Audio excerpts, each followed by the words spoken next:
Interaksi farmakokinetik dan farmakodinamik. Farmakokinetik dan farmakodinamik menentukan efek klinis terapi obat. Kemanjuran obat bergantung pada banyak faktor, termasuk farmakokinetik yang terdiri dari absorpsi, distribusi, metabolisme, dan eliminasi, dan farmakodinamik, efek obat pada organ akhir. Secara khusus, farmakodinamik adalah studi tentang bagaimana suatu obat mempengaruhi suatu organisme. Sedangkan farmakokinetik adalah studi tentang bagaimana organisme mempengaruhi obat tersebut. Keduanya secara bersama-sama mempengaruhi dosis, manfaat, dan efek samping. Farmakokinetik didefinisikan sebagai studi kuantitatif tentang penyerapan, distribusi, metabolisme, dan eliminasi obat. Farmakokinetik menentukan konsentrasi atau jumlah obat dalam tubuh yang tersedia untuk menghasilkan efek yang diinginkan. Agar obat memiliki efek positif atau negatif secara internal, obat tersebut harus terlebih dahulu masuk ke dalam tubuh, misalnya dengan cara ditelan, dermal, rektal, submukosa, dan diserap ke dalam aliran darah. Setelah berada di aliran darah, obat dapat didistribusikan, akhirnya mencapai tempat di dalam tubuh di mana obat tersebut dapat menghasilkan efek yang diinginkan pada reseptor atau target obat.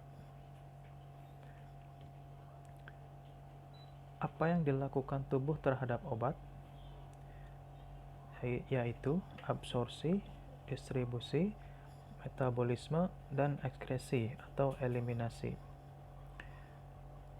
Absorpsi adalah proses di mana obat memasuki aliran darah atau kompartemen tubuh lain dari tempat pemberi rute yang memerlukan absorpsi termasuk oral, intramuskular, subkutan, dan topikal atau transdermal, dan dapat mengakibatkan efek samping jika diberikan dalam jumlah yang cukup. Ada banyak mekanisme di mana obat diserap ke dalam sirkulasi, termasuk difusi pasif, transport konvektif, transport aktif, transport terfasilitasi, transport pasangan ion, dan pinositosis. Kecuali dalam kasus pinositosis, obat harus dilepaskan ke dalam larutan untuk diserap. Kemudian distribusi. Obat dipengaruhi oleh faktor yang berhubungan dengan obat, misalnya ukuran dan berat molekul, konstanta disosiasi asam, keberadaan dan lokasi pengangkut obat, pengikat protein, pH sismetik, dan perfusi jaringan secara keseluruhan. Perubahan yang bergantung pada usia dalam volume distribusi obat terkait dengan perubahan komposisi tubuh, antara lain air, lemak, dan status gizi. Keadaan penyakit seperti asites, dehidrasi, luka bakar, dan fibrosis kistik juga dapat mempengaruhi distribusi obat. Distribusi obat mempengaruhi konsentrasi obat di tempat kerja dan memainkan peran penting dalam farmakodinamik obat. Volume distribusi adalah nilai teoritis yang mewakili sejauh mana obat didistribusikan ke jaringan. Dosis obat, volume, distribusi, dan konsentrasi saling berhubungan. Metabolisme, yaitu transformasi struktur obat dengan jalan oksidasi, reduksi, hidrolisis, atau konjugasi, atau hepar.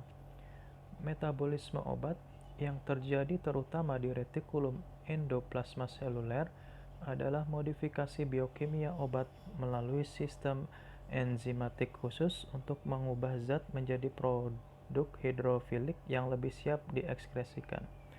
Laju metabolisme menentukan durasi dan intensitas efek farmakologis obat tertentu. Metabolisme obat dibagi menjadi dua fase, Fase yang pertama non-sintetik dan fase yang kedua sintetis.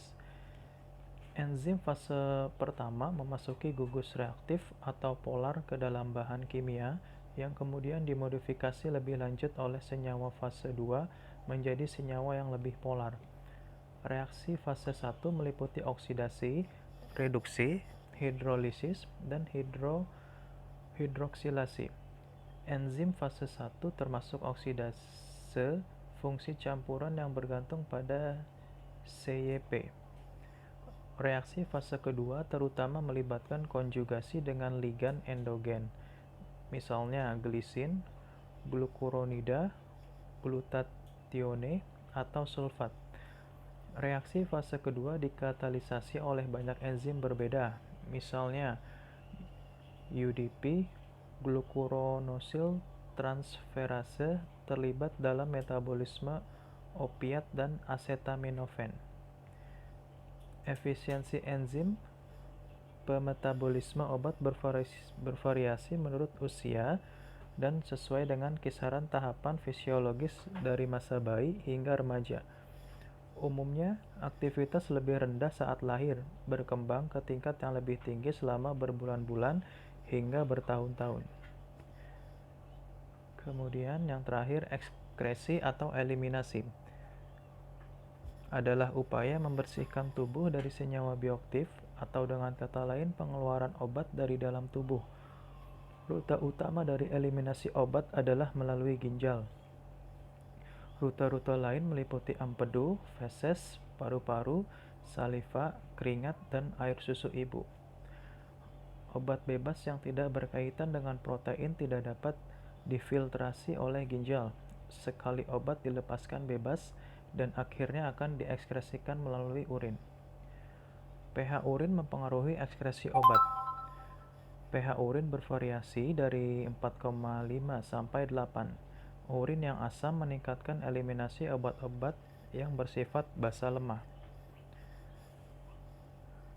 Kemudian kita masuk ke dalam farmakodinamik. Adalah bagian dari ilmu farmakologi yang mempelajari efek biokimia dan fisiologi obat, serta mekanisme kerjanya dalam tubuh.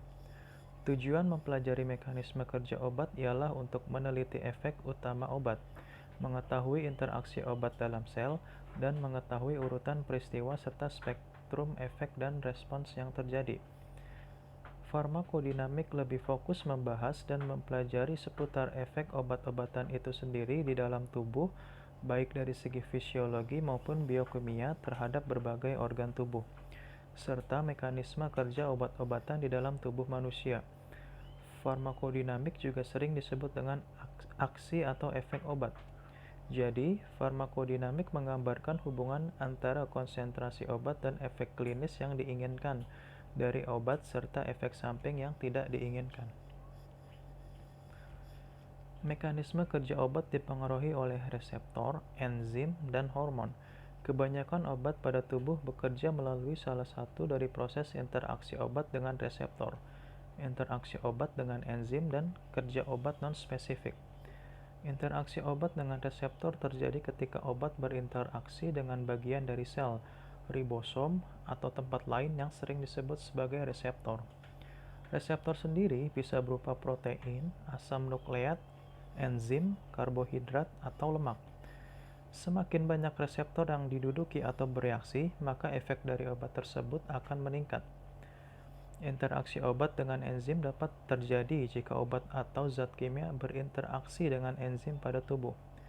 Obat ini bekerja dengan cara mengikat atau membatasi produksi atau memperbanyak produksi dari enzim itu sendiri.